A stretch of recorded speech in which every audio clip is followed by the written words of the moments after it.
manière, tu peux me faire un top 10 de tes joueurs argentins, de toute l'histoire confondue. Si tu devais en retenir que 10 et me donner un argument à chaque fois.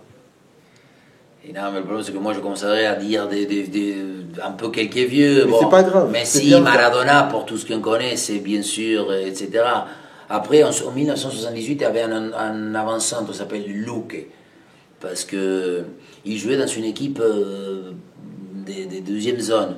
Et il avait une espèce de râteau, etc. Moi, je voulais être lui. Il y en avait un autre joueur qui s'appelle Alonso, un gaucher magnifique. Moi, lui, pareil, le copier, je me mettais contre le mur. Il frappait d'une manière, il était gaucher. Donc, il frappait toujours, je me mettais contre le mur de chez moi, bing, parce qu'il avait les épaules, il était une espèce de... il était élégant, j'adorais. Et je sais plus...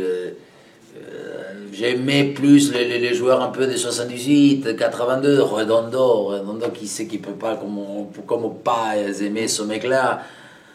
Donc pareil, l'élégance, je disais tout le temps, il avait les coups, voilà, un peu comme le truc qu'on met dans les chemises, tellement son cou est toujours levé, une subtilité, c'est son extérieur des pieds gauche. Et après, il faut aussi, parce qu'on avait eu un entraîneur, un joueur qui s'appelait Passarella, un défenseur, voilà. Daniel Passarella, qui comme personne, moi je l'ai côtoyé, je l'ai eu comme coéquipier, c'était quand même quelqu'un assez limite, parce que un peu trop rusé et filou, mais comme joueur de foot, comme équipier, comme défenseur, un monstre. Super frappe de la tête, un avion alors qu'il n'était pas très grand.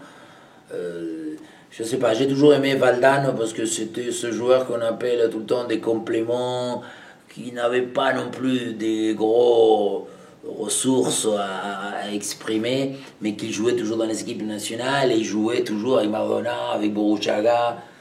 Burruchaga, on peut le mettre parmi les 10. Mais bon, on va garder surtout Messi, Maradona, Redondo comme les exposants. Si ceux-là, je parlais tout à l'heure de reproduction par rapport à Bielsa, si ces trois-là, dans les années qui viennent, ils peuvent se reproduire, peu importe si c'est la nationalité, parce que moi je ne parle pas que par rapport au passeport, hein, je m'en fiche si demain on a un Messi chinois, un Messi africain, il faut le prendre tout de suite.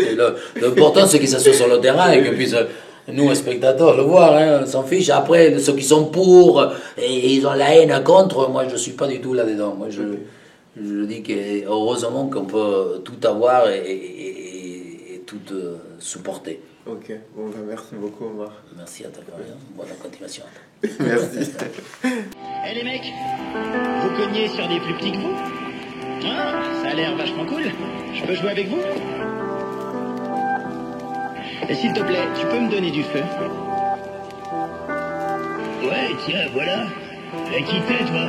Qui je suis? Je m'appelle Doraemon et je suis le boss de la bande de Santama.